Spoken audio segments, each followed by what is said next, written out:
हाँ गुरुजी, मुझे एक स्वप्न दिखाई दिया था कुछ दिनों पहले। तो हम्म। उसमें मुझे ऐसे दिखाई दिया कि मैं एक मेरे दोस्त के साथ गाड़ी में जा रहा था हम्म। और वो ब्रेक फेल हो गया गाड़ी का। और हम्म। वो गाड़ी अचानक किसी जंगल में से निकल के एक घर के यहाँ रुक गई, उसे बंगला था। और तो फिर वहाँ पे वो गाड़ी रुक गई, उसमें से कुछ लोग आए। और फिर मुझे लगा कि वो अभी डांटेंगे कि एकदम घर में घुस गए करके। तो बोले अरे आओ आओ आओ कि तो मतलब मैं तो ऐसे चकरा गया कि हम गाड़ी ठोक रहे और बोल रहे आओ करके। तो हम्म। दोस्त बोला कि अरे नहीं, वो तो इतने परेशान किए कि मैं गाड़ी घर के अंदर डालता तो भी वो हमारा स्वागत ही करते। और फिर वो उसमें से एक छोटा भाई था, तो वो आ गया, वो बोला कि ये कौन है। तो मुझे देख के बोला, तो मेरा दोस्त बोला कि ये मेरा दोस्त है करके। तो बोला अच्छा ठीक है, तो मैं इसको लेके घुमाने को लेके जाता हूँ करके। तो फिर वो मुझे घुमाने ले गया और वो पहाड़ी एरिया था, मतलब सब ऐसे पहाड़ वगैरह थे। तो फिर वहां पे ऐसे वो ऐसे उत्तराखंड वगैरह टाइप का जैसे रहता है ना, बहुत ऊंचे पहाड़, वो ऐसा कोई जगह था। हाँ हाँ। और फिर वहां पे वो लेके गया, फिर वो एकदम डेड एंड आ गया। तो फिर मैं बोला अरे यहाँ से तो कुछ भी नहीं दिख रहा, एकदम सब डेंजर है ये तो। बोला नहीं, हाँ। यहाँ से आगे एक और रास्ता है। हम्म। तो मैं बोला यहाँ तो कुछ भी नहीं दिख रहा है। तो बोला नहीं, ये गुप्त रहस्य है, गुप्त द्वार है। यहाँ से अगर तुम निकलोगे तो तुम अलग लोक में जाओगे या फिर अलग कुछ दिखेगा ऐसे। तो हम्म। फिर मैं बोला अरे कुछ है ही नहीं, जाएंगे कहाँ से, रास्ता ही नहीं है। बोला नहीं, मेरे को सब पता है करके। तो फिर वो कुछ ऐसे दिखाया उसने कि एक ऐसे वो त्रिकोणी जैसे ये रहते ना पहाड़, मतलब एकदम वो जैसे इसमें ब्रह्मगिरी में जैसे रहते हैं ना एकदम काले काले पहाड़, वो इसमें हम्म। त्र्यंबकेश्वर में जैसे है, उस टाइप के कुछ पहाड़ थे। और बोला अरे चलो हम यहाँ ट्रैकिंग के लिए जाते हैं। बोला अरे ये तो इतना डेंजर है, फिसल गए तो सीधा मर ही जाएंगे हम। तो हम्म। बोला नहीं नहीं, कुछ नहीं होता है। तो फिर पता नहीं, वो बोला कि अच्छा चलो निकल जाते हैं। और फिर हम आए तो फिर एक आते टाइम एक ऐसे जगह पे हम आ गए जहाँ से कोई रास्ता ही नहीं था एकदम। और वो ऑलमोस्ट 40-50 फुट ऊपर का ऐसे एक कोई ये था, टोप था। तो हम्म। फिर बोला चलो, मैं बोला अरे कहाँ जाएंगे, ये तो सब बंद हो गया। तो उसने एकदम सीधा जंप मार दिया। अरे मैं बोला अरे रुक जाओ, तो मर गया मुझे लगा। बोला एकदम नॉर्मल वैसे खड़ा हो गया। बोला तुम भी आ जाओ। बोला अरे ये तो मर जाएंगे इतना 40-50 फुट ऊपर से। फिर वो कुछ लोगों को उसने बुलाया। बोले अरे मेरा दोस्त ऊपर अटक गया है, उसको नीचे लाओ करके। तो फिर वो बोले कि इसको नीचे लाना होगा तो ऐसे 100 रुपए ब्रह्मांड को देने होंगे और 100 रुपए हमको देने होंगे। तो मतलब मैं समझा नहीं उसका क्या मतलब है। और हम्म। फिर ऐसे ऐसे हुआ कि वो पहाड़ मतलब जो टोक था ऐसे, वो अचानक खुद ही नीचे आ गया। और मैं अचानक ऐसे जैसे ये होता है ना, टिल्ट होता है ना जैसे सीसॉ जैसे, वैसे हम्म। तो वैसे ही नीचे आ गया। और फिर मैं वहां से निकल गया, तो सब लोग एकदम हैरान हो गया, अरे ये कैसे आ गया यार। फिर मैं वहां से निकल गया, भाग गया मैं, बोला अरे कहाँ फंस गए। और फिर वो एक जगह जब गया मैं, तो वहां पे मुझे शिवलिंग दिखा और नंदी दिखे, मतलब वैसे पहाड़ ये था रास्ते में ही। और कोई गेट था। तो वहां से एक आदमी आया। तो मैं वहां बैठ के वो प्रणाम करने लगा, शिवलिंग को वैसे पूजा करने लगा। बोला अरे तुम क्या कर रहे हो ये। बोला अरे ये क्या, शिवलिंग की पूजा कर रहा हूँ। बोला तुम पागल हो गए हो क्या, ये तो पत्थर है। अरे पत्थर, मुझे तो शिवलिंग दिख रहा है ये। नहीं नहीं, ये तो पत्थर है तुमको। मैं बोला अरे ये तो कंप्लीट दिख रहा है, शिवलिंग है, फिर ये नंदी है, जलाधारी है, सब कुछ दिख रहा है। बोला अरे तुमको तो सब पत्थर में भी शंकर दिख रहे करके। और फिर वो वैसे वो आदमी चला गया और फिर वो मेरा सपना टूट गया। तो ये ऐसे मतलब मुझे दिखा था ये। नहीं नहीं, आपकी देवी की साधना से कारण ही है। देवी आपके जीवन को नई दिशा देनी चाहती है और नए मार्ग खोल रही है आपके जीवन का। वही संकेत है, मतलब जब लोगों को लगता है ना सब अंत होने वाला है, जैसे मौत होती है तो लगता है कि इससे परे तो कुछ चीज नहीं, सब खत्म होने वाला है, पर वही एक अलग रहस्य होते हैं जो ब्रह्मांड और वगैरह सब आपको दिखाने की कोशिश की है। तो वो आपको साधना के बल से शक्ति आपको दिव्य ज्ञान और जीवन को नई दिशा देना चाहते हैं। तो वो क्या एक ही बार में सब कुछ ज्ञात नहीं होता, वो धीरे-धीरे आपको सब शक्तियाँ बता देती हैं, इसमें कोई टेंशन। हम्म, तो आपको हम्म, अगले 2-4 स्वप्नों में सब ज्ञात हो जाएगा धीरे-धीरे। पर ये बहुत ही गूढ़ रहस्य आपको बताने की कोशिश कर रहे हो, तो वो स्वतः ही आपके हृदय में अंकुरित हो जाएगा। हम्म, प्रणाम दोस्तों। जैसे कि आप ऑडियो सुन रहे थे और साधक को बहुत ही गूढ़ रहस्य माँ भगवती ने संकेत रूप में बताया है। आपने थोड़ा बहुत तो समझा होगा कि माँ भगवती क्या बताना चाहती है। तो हम इस सपने को और थोड़ा सा अच्छे से विश्लेषण करते हैं। जैसे कि वो दो दोस्तों के साथ गाड़ी पे जा रहे थे, मतलब जीवन की यात्रा आप समझ सकते हो, और वो किसी घर को टकराते हैं। तो सामाजिक मानसिक सीमाएं होती है उसकी तोड़नी पड़ती है।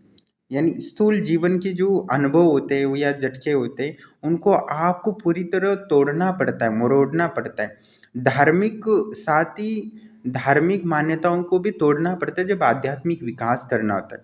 क्योंकि सत्य धर्म नहीं होता है, ना ही सामाजिक ना आर्थिक परिस्थितियाँ सत्य को प्रदर्शित करती है, वो उससे परे की चीज़ है। इसलिए धर्म को भी छोड़ना पड़ता है परम सत्य के लिए। तो वो तोड़ना पड़ता है, और वो तोड़ोगे तो लोगों को लगता है कि नहीं मुझे पाप लगेगा, दोष लगेगा, पर ऐसा नहीं है। आप उसको टकराते हो धार्मिक सामाजिक आर्थिक परिभाषाओं को, आप जो भी मानसिक बंधन होते हैं उसको तोड़ते हो, तो आपको लगता है कि परिवार वाले नाराज हो जाएंगे, समाज वाले नाराज होंगे, या देवी देवता नाराज होंगे। ऐसा कुछ नहीं होता। आपको प्रेम होता है, आपकी स्वीकार्यता मिलती है, कर्मों की क्षमा और आत्मीय आत्माओं को दर्शाने का वो कार्य करती है। मतलब आप आत्मा से मिल जाते हो, तो आपको बाहर की सामाजिक आर्थिक धार्मिक मान्यताओं को तोड़ना ही पड़ेगा। उसके बगैर आप वहाँ पहुँच ही नहीं सकते। आपको लगता है ये तोड़ूंगा तो पाप लग जाएगा, पर ऐसा कभी कुछ नहीं होता है। तो आपको वो सत्य के लिए वो समस्त बंधनों को तोड़ के आगे बढ़ना ही पड़ेगा। आपको डरने की ज़रूरत नहीं है, आपका स्वागत ही होगा, आपको पाप दोष नहीं लगता। बहुत सारे लोग पाप दोष लगते ऐसे गलत फहमियाँ पालते रहते, और इसके कारण वो कभी आध्यात्मिक विकास नहीं कर पाते। तो जब भौतिक सीमाओं का अंत करता है, यानी जब वो दोनों घूमने जाते हैं और रास्ता खत्म हो जाता है, तो तब भौतिक सीमाएं का अंत होता है, तब आध्यात्मिक यात्रा की शुरुआत होती है। वो ये शुरुआत का प्रतीक देवी ने दिखाया है। और रास्ता खत्म होना मतलब ये सब कुछ खत्म नहीं होता। मौत के पश्चात तो जीवन का शुरुआत होता है। मौत ये ऐसे लोग जो साधारण मनुष्य होते हैं उनके लिए जीवन खत्म है। वो प्रकृति में विलीन हो जाते, फिर से घास बैल या पेड़ पौधा बन सकते। पर जो साधक होता है वो उधर रहता होता है, उसका सूक्ष्म शरीर का विकास होता है, और उसके परलोक गति के मार्ग खुलते हैं।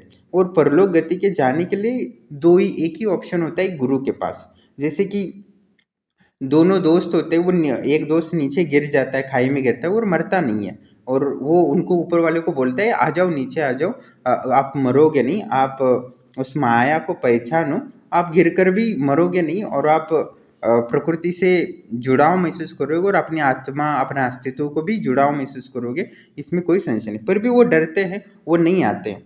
तो वो बोलते हो बाकी वो आसपास के लोगों को जो गहराई, मतलब गहराई में जाना मतलब अध्यात्म में डीपली जाना होता है। वो नीचे खाई में गिरते हैं मतलब अपनी आत्मा में गिरना होता है, अपने आप में गिरने का वो तत्व गहराई में जो चले जाए गए होते हैं। मतलब जो बड़े बड़े आध्यात्मिक गुरु होते हैं जो डीपली मेडिटेशन करते हैं, ध्यान करते हैं, उन्होंने परम तत्व को जाना है, तो वो डीपली चले गए, तो उनको आपको 100 रुपये दक्षिणा देना है और ब्रह्मांड को 100 रुपये दक्षिणा देना है। जैसे गुरु होता है, किसी शिष्य से कोई परेशानी है तो उसको दक्षिणा देता है 200 रुपये, तो गुरु 100 रुपये अपने लिए रखता है और 100 रुपये का यज्ञ करता है। तो गुरु को भी अपनी आध्यात्मिक रिसर्च में शोध कार्य में सहायता मिलती है। साथ ही वो ब्रह्मांड को, देवी देवता जो ब्रह्मांड के, वो उनको ऊर्जाएं देते हैं जिससे राक्षस वगैरह को मारने में सक्षम होती है। क्योंकि देवी देवताओं को यज्ञ माध्यम से ही ऊर्जा मिलती है, और वो वर ना मिले तो वो कमजोर हो जाते हैं, और राक्षस लोग होते हैं वो ताकतवर होते हैं, तो ब्रह्मांड धर्म को नष्ट कर देते हैं।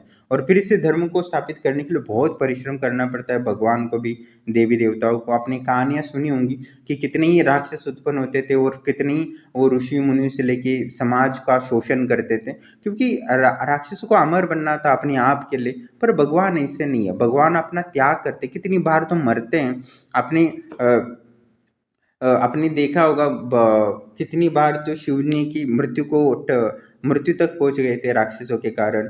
विष्णु भगवान भी कितनी बार मर चुके थे और फिर से जीवित महादेव ने किया। फिर महादेव जब मृत्यु के कगार पे आए तो विष्णु भगवान ने बचाया। तो ये चलता रहता है। तो ये ऊर्जाओं का लेन देन है, आपको देना ही पड़ेगा। आपको परलोक जाना है, उस गहराई में जाना है, तो आपको गुरु को भी 100 रुपये देने पड़ेगा और ब्रह्मांड को भी देना पड़ेगा, तभी आप उसमें विकसित हो सकते हो।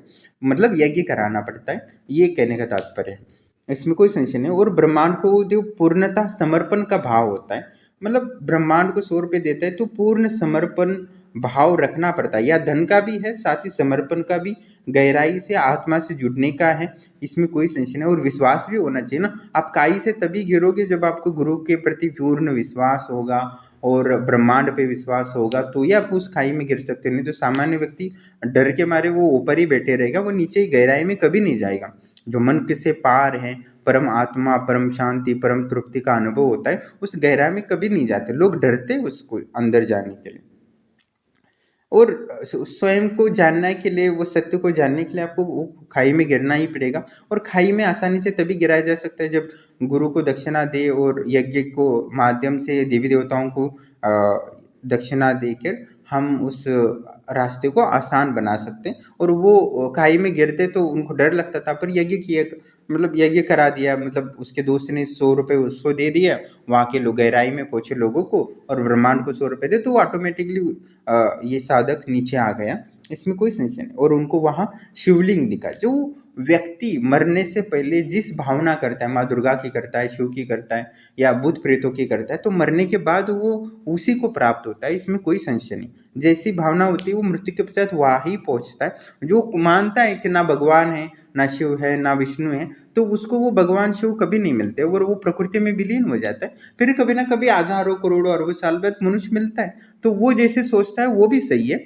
जो सोचता है कि शिव है तो उनके लिए कैलाश खुला है, वो कैलाश में जाएंगे मृत्यु के पश्चात, इसमें कोई संशय नहीं। और जो विष्णु को मानते हैं, माँ दुर्गा को मानते हैं, माँ काली को मानते हैं, तो वो मृत्यु के पश्चात तो वहाँ जाएंगे जाएंगे, इसमें कोई संशय नहीं। उन्होंने जितना ही दक्षिणा समर्पित किया है, जब समर्पित किया है, समर्पण समर्पित किया है, कोई कोई सिर्फ भक्ति ही करता है तो भी परमात्मा उसको अपनी ओर आकर्षित करते हैं, देवी देवता उसको अपने धाम में लेके जाते हैं और उसके दुखों का अंत करते हैं। उसमें सायुज्य मोक्ष होता है, वो सानिध्य मोक्ष मिलता है, वो मिलता है, तो इसमें कोई संशय नहीं। और जो मानते हैं कि देवी देवता नहीं होते, भगवान नहीं होते, या यज्ञ नहीं करते, तो उनके लिए देवी देवताएं खुले नहीं है। जैसे किसी ने इंश्योरेंस लिया है तो प्रीमियम भरा है निश्चित रूप से, तो उसको कुछ भी दुख होता है तो उसकी भरपाई करते हैं इंश्योरेंस कंपनी। वैसे ही भगवान का जिसने जप करके इंश्योरेंस लिया है या प्रीमियम भरा है जप के रूप में, तो उसकी रक्षा करते हैं, इसमें कोई संशय नहीं। अभी जो आश्रम की शक्तियाँ है उन्हीं के लिए हैं, जो आश्रम से जुड़े हैं, उनको सहायता करती है, उनको मार्गदर्शन करती है, उनके जीवन को, दुखों को निवारण करती है। पर जिसने आश्रम को जुड़ा नहीं है तो उसको क्या ही पता कि वो उसको लगेगा भी, तो भी हो सकता है कि वो फ्रॉड ही समझेगा, इसमें कोई संशय नहीं। इतने सारे अनुभव डाले फिर भी लोग समझते होंगे कि फ्रॉड हो सकता है, ये इतने सारे वीडियो किसी को 500-200 रुपये दिए होंगे और डाले होंगे। मुझे पहले कॉल करते थे, पहले जब मैं अनुभव डालता तो लोगों को आश्चर्यचकित होते, ऐसे कैसे अनुभव हो सकते। तो उनको लगता था कि मैं 100-200 रुपये किसी को देता हूँ और नकली ऑडियो रिकॉर्डिंग डालता हूँ। पर बाद में गहराई से पता चला कि यार इतने तो फेक कॉलिंग नहीं बना सकते रिकॉर्डिंग, इसमें कोई संशय नहीं। और बाद में वैसे अभी कमेंट कोई नहीं करता, इसमें कोई सबको पता है। और ये यही कहानी है उस परलोक यात्रा की, जो शाश्वत रहस्य है वो देवी ने स्वयं ही उनको संकेत रूप में बताने की कोशिश की। कि देखो कभी कभी क्या होता है कि बहुत सारे लोग बहुत पैसा कमाते हैं, बहुत इंटेलिजेंट भी होते हैं, वो पढ़ाई करते हैं, समाज को योगदान भी करते हैं, करोड़ों अरबों रुपए कमाते हैं, पर वो कभी यज्ञ नहीं करते, जिसके कारण उनका जो धन होता है वो वैसा ही पड़ा रहता है और वो मृत्यु को प्राप्त होते हुए प्रकृति में विलीन हो जाते हैं। पर वो उसी का वो किसी यज्ञ गुरु या तांत्रिक गुरु से यज्ञ कराते हैं तो उनको परलोक जाने का मौका होता है, उनको परलोक प्राप्ति हो सकते हैं। पर वो यज्ञ नहीं कराते और प्रकृति में विलीन हो जाते हैं, और ना ही वो धर्म के गुरु को लाभ होता है, ना ही उस धन का किसी देवी देवताओं को लाभ होता है, ना ही उसके कारण जो व्यक्ति होता है जिसने इतनी मेहनत की है उस धन का भी उसको लाभ नहीं होता।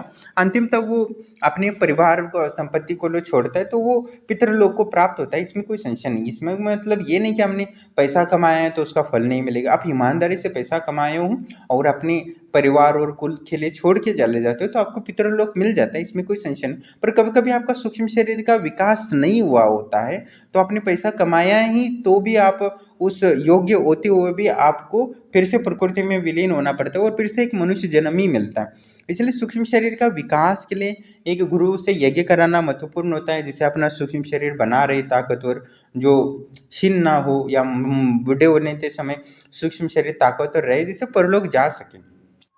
आपका सूक्ष्म शरीर ताकतवर नहीं है तो निश्चित ही आप कितना ही अच्छे व्यक्ति हो या साधना कर चुके हो तो आपको परलोक गति में एंट्री हो ही नहीं। शरीर के बिना कैसे आप भोग कर सकते हो, नहीं हो सकता, इसमें कोई संशय नहीं। तो वो आपका स्थूल शरीर है, वैसे सूक्ष्म शरीर के भी अलग महत्व हैं। स्थूल शरीर का जितना भौतिक जीवन में महत्वपूर्ण है, कर्म कर सकते हो, यज्ञ कर सकते हो, जप कर सकते हो, तप कर सकते हो, इस जीवन को महत्वपूर्ण ऊर्जाओं को जागृत कर सकते हो और सूक्ष्म शरीर को बना सकते हो। जीवन में सबसे महत्वपूर्ण कुछ है आध्यात्मिक दृष्टि से तो इस जीवन में अपने सूक्ष्म शरीर को ताकतवर बनाना है। मैंने 2-3 साल से पहले से बताता हूँ, इसमें कोई संशय नहीं, पर लोगों को थोड़ा समझने में देरी लगती है। इसमें पर देवी ने आज बहुत विस्तार से बताया। इस माया जाल से निकलना है बाहर तो इस अंदर गहराई में जाना पड़ेगा और अपने सूक्ष्म शरीर का विकास करना ही पड़ेगा। उसके अलावा कोई और आपके पास रास्ता नहीं जिससे सुख में ही रह सको, क्योंकि फिर से आप कीड़े मकोड़े बनोगे, चींटी बनोगे तो अनंत दुख होते हैं। आप देखते हो कि चींटियाँ वगैरह, कीड़े मकोड़े कितना दुख झेलती है, वो गर्म पानी में तले जाते हैं, क्या क्या होता है। आप देखते हो गर्मी में जल के मर जाते हैं, कितना दुख होता है उनको। कॉकरोच को भी लोग मारते तो वो तड़पता है कि नहीं तड़पता, या चूहों को भी मारते हैं जहर डाल के, या अनंत दुख होते हैं। कभी इंसान मारता है, कोई प्रकृति होती है, बहुत सारे कीड़े मकोड़े। जैसे किसान होता है, वो किसान कीटनाशक अपनी खेती में डालता है तो वहाँ भी कीड़े होते हैं, वो जीने के लिए ही तो संघर्ष कर रहे हैं, जहर खा के मर जाते हैं। तब ना उनको भगवान बचाने आ सकता है क्योंकि उन्होंने भगवान से इंश्योरेंस नहीं लिया, प्रीमियम नहीं लिया है। और इंसान तो है ही अपना स्वार्थी, तो कीटनाशक डालता है और कितने लाखों करोड़ों तड़प तड़प के मरते हैं। इसमें उनको भी जलन होती होगी, उनको भी पीड़ाएं होती है, इसमें कोई संशय नहीं। फिर से वो प्रकृति में विलीन हो जाए, फिर से खेत में ही उत्पन्न हो जाए तो भी वो फिर से कीड़े मकोड़े होके फिर मरना पड़ता है। कई रिपीट होता रहता है। इतना अनंत कष्ट झेलने के बाद कभी विराट संघर्षों के बाद मनुष्य जीवन मिलता है। और तब हम सूक्ष्म शरीर का विकास नहीं करेंगे या हम डरेंगे कि या तो मौत के बाद तो सब खत्म होता है और आगे कुछ नहीं होता और वहीं से एक नई दुनिया शुरू होती है, इसको हम विश्वास या बिलीव नहीं करते तो निश्चित ही और भटक जाते हैं हजारों। और किसी को कोई फर्क नहीं पड़ता, किसी को कोई नहीं फर्क पड़ता, ना भगवान को फर्क पड़ता है, ना परमात्मा को फर्क पड़ता है। आप जियो मरो, कोई किसी का नहीं फर्क पड़ता।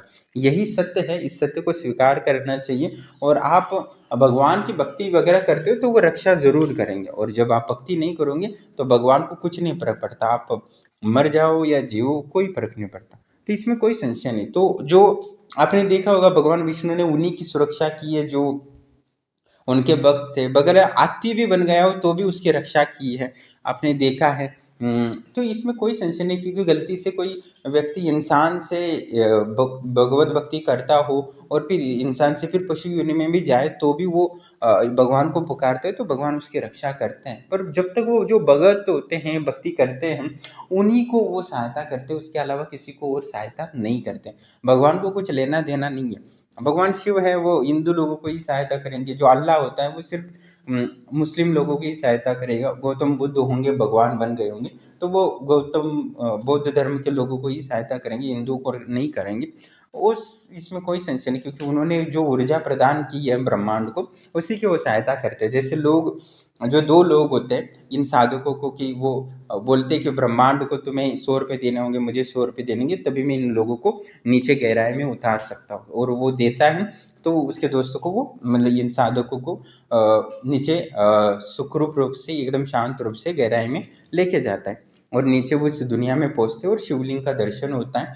और जो जैसा भाव रखता है वो वहाँ पहुँच जाता है। विश्वास के साथ। तो वही सब रहस्य एकदम विस्तार से देवी ने एक कहानी के माध्यम से एक स्वप्न में बताया है। ये उस साधक के लिए ही नहीं बताया, शक्तियाँ आपको ज्ञान देना चाहती है तो वो अलग-अलग साधकों के माध्यम से आपको ज्ञान देती है। इस साधक को ही ये ज्ञान नहीं दे रहा था, ये आश्रम से जुड़े सभी लोगों को एक रहस्य देना चाहती है, क्योंकि साधक और जो आश्रम से जुड़े हैं, जो वीडियो देखते हैं, जो जुड़े भी नहीं हैं, तो भी वो ज्ञान की लालसा के लिए आश्रम से ललायत रहते हैं, इसमें कोई संशय नहीं। बहुत सारे लोगों को मेरे एक-एक शब्द होते हैं बहुत अच्छे लगते हैं, वो मैसेज भी करते हैं, अपनी एक बात 2 शब्द बताई है, वो बहुत अच्छा लगा, मेरा जीवन में परम तृप्ति और ज्ञान और एक सुखद और शांति मिली उस ज्ञान से।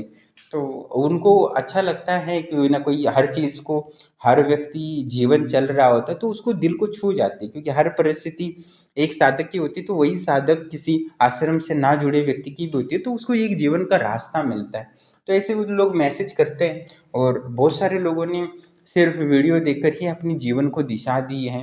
वो मैसेज करते हैं कि मैंने 3 साल पहले आपका वीडियो देखा था और उस बात में ये बदला था और उसको मैंने धारण किया जीवन में, और मेरा जीवन आज बदल गया है, मुझे ये चाहिए था वो मिल गया। भले मैं आपसे जुड़ा नहीं, पर मुझे अभी एहसास होता है कि मैं 3 साल पहले आपसे जुड़ा होता तो मैं आपकी बातों से जितना लाभ लिया उतना जुड़ के आपसे मैं उस देवी ऊर्जा से और आगे चला जाता, ये और भी बहुत कुछ मिलता। तो वो फिर से आश्रम से जुड़ते भी है, और वो छोटा वाला नहीं बड़ा वाला मेंबरशिप लेते हैं, क्योंकि उनकी विश्वास और श्रद्धा कार्य करती है। इसमें कोई संशय नहीं, और वो फिर से और आगे बढ़ते हैं, इसमें कोई संशय नहीं। हर व्यक्ति अपनी अपनी भावनाओं और इच्छाओं के साथ जीता है, तो हमारी शक्तियाँ हर व्यक्ति को अलग अलग मार्गदर्शन देती है। और बहुत सारे लोग शक्तियों को पता चला कि ध्यान से सुनते हैं बहुत सारे वीडियो वगैरह, तो शक्तियों ने शायद किसी साधक इस साधक के माध्यम से दूसरों को ज्ञान दिया, ऐसा भी हो सकता है। तो जो भी है शक्तियाँ है वो अपनी तरीके से काम करती है, और मेरा काम था कि मैं शक्तियों को समाज और कल्याण और धर्म के लिए स्थापित करूँ, वो मैंने किया है। बाकी काम तो आगे सिर्फ शक्तियाँ ही करेंगी, धर्म को कैसे रक्षा करना है, क्या करना है। क्योंकि मैं एक इंसान हूँ, मैं सिर्फ यज्ञ कर सकता हूँ, समाधि लगा सकता हूँ, बाकी तो सारा कुछ शक्तियाँ ही करती है।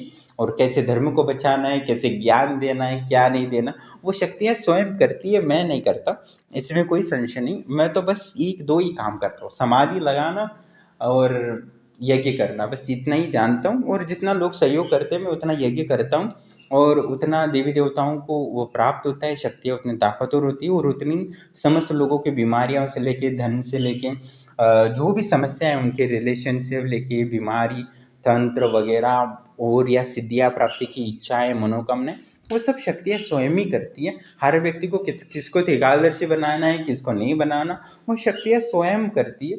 किसी एक दिन में त्रिकालदर्शी बनाती है, किसी को 2 महीने में बनाती है, किसी को 3-3 साल में भी नहीं बनाती, इसमें कोई संशय नहीं। पर किसी को सूक्ष्म शरीर की सिद्धि देती है, किसी को नहीं देती, किसी को पूर्व जन्म के दर्शन कराती है, किसी को दीवार के पार क्या चीज़ है वो भी दिखाने लगती है, ना जाने क्या-क्या रहस्य दिखाती है।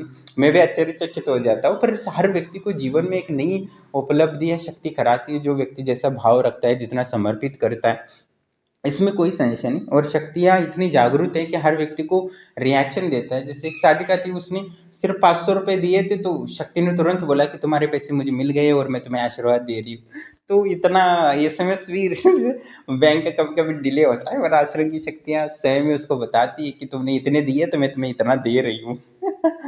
तो इसमें कोई संशय नहीं, शक्तियाँ हर व्यक्ति से संवाद करती है, प्रेम भाव से, उसकी भावनाओं से जुड़ती है, इतना भावनाओं से कदर करती है। बहुत सारे लोग आप देखते हो कि एक व्यक्ति कोई दुखी भी होता है और रात को दुखी होकर बिना खाए पिए सोता है, तो उसको भी बोलती है चिंता मत करो मैं तुम्हारे साथ हूँ। तो वो भी बहुत अच्छा लगता है सुनने के लिए कि शक्तियाँ जाके बोल रही है लोगों को। हाँ, तो मैंने कभी सोचा नहीं था कि शक्तियाँ इतना कुछ करती होंगी, पर कभी मतलब 10 साल पहले, 15 साल पहले जब मैंने घर छोड़ के साधनाएँ आरंभ की थी, पर अभी मुझे बहुत अच्छा लगता है। लोगों को ज्ञान देती है शक्तियाँ, लोगों को सहायता करती है, बीमारी दूर करती है, तो इसमें बहुत खुशी होती है। कोई पैसा देता है, नहीं देता है, उसमें उससे अच्छा मुझे लोगों को लाभ जितना हो सकता है ना, वो बहुत खुशियाँ देती है। हृदय की आत्मा की तरंगे एक विराट परमात्मा जैसी बन जाती है, इसमें कोई संशय नहीं। एकदम परम तृप्ति है, मतलब परमात्मा में लीन हो गया हो, उसी में उसके बाद कुछ ना बचा हो, ऐसा महसूस होता है। इतना सुकून और आनंद मिलता है, जितना समाधि में आनंद मिलता है उतना ही में लोगों को ज्ञान की प्राप्ति होती है, लाभ होता है, तो उतना ही खुशी होती है। इसमें कोई संशय नहीं, और शक्तियाँ हर व्यक्ति को सहयोग कर रही है, और मैं 24 घंटे और मेहनत कर रहा हूँ जिससे लोगों को लाभ हो, और जो बहुत सारे लोग लाभ ले रहे हैं और उनको ज्ञान की प्राप्ति हो रही है, तो इससे बढ़कर और कुछ नहीं है। खुशी की बात तो मेरे लिए नहीं है, मुझे ऐसा लगता है कि मेरा जीवन सफल हो गया। हाँ, पर ये है कि जितना भी और भी शक्तियाँ स्थापित करनी है, और बहुत सारी शक्तियाँ स्थापित करनी है जिससे लोगों को लाभ हो जाए, और एक दिन हो सकता है कि मैं लोगों को अपने सानिध्य में साधना कराऊँ जिससे कि लोगों को तुरंत 1 घंटे में 2 घंटे में शक्तियों का अनुभव हो जाए। मैं चाहता हूँ कि एक दिन ऐसा आ जाए कि मेरे आश्रम में आ जाए सभी लोग, हज़ारों लोग, और हज़ारों लोगों को एक ही समय में शक्तियों स्पर्श करने लगे, या उनको अनुभव होने लगे, दर्शन होने लगे, तो बस तुरंत ही 1 ही हफ्ते में उनको सिद्धियाँ भी मिले। इतना भी संभव हो सकता है, ऐसा नहीं है। और लोगों को जो सिद्धियाँ प्राप्ति करने के लिए 2-2 साल लगते थे, 4-4 साल लगते थे, या 10-10 साल लगते थे, वो 1 ही हफ्ते में प्राप्त कर सकते हैं। मैं इतना प्रयास कर रहा हूँ, अब धीरे-धीरे होता है, क्योंकि हर चीज़ के लिए बहुत सारी चीज़ों की आवश्यकता होती है, और आपको पता है महंगाई बढ़ गई है। तो इसमें कोई संशय नहीं है, हर व्यक्ति को महंगाई की चिंता होती है, हमें भी चिंता होती है, क्योंकि हमें यज्ञ के लिए बहुत विराट, क्योंकि 10-10 घंटा, 12-12 घंटा यज्ञ करना, मतलब उसके लिए सामग्री रखना और वो सब शुद्ध होना रखता है, बहुत सारे नियम होते हैं, इसमें कोई संशय नहीं। पर मैं उतना तक पहुँचने की कोशिश कर रहा हूँ, कभी ना कभी 1 साल, 2 साल, 3 साल, 10 साल बाद इतनी क्षमता आ जाएगी कि हम 1 ही हफ्ते में लोगों को पूर्ण सिद्धियाँ दे सकते हैं। उतनी ऊर्जा बनाने का लक्ष्य है, और एक दिन पहुँच जाएँगे तो शक्तियाँ उसको 1 हफ्ते की साधना करेगा तो पूरा जीवन भर शक्तियाँ उसको सपनों में मार्गदर्शन देती रहेगी, तुम्हें ये करना है, वो करना है, आध्यात्मिक, भौतिक, वो उसको रिलेशनशिप से लेके सब कुछ उसको मदद करेगी। तो उसका जीवन सफल होगा, और अपनी साथ-साथ वो दूसरों लोगों का भी जीवन सफल करेगा। तो मैं कोशिश तो कर रहा हूँ, कभी कब होता है तो देखते हैं।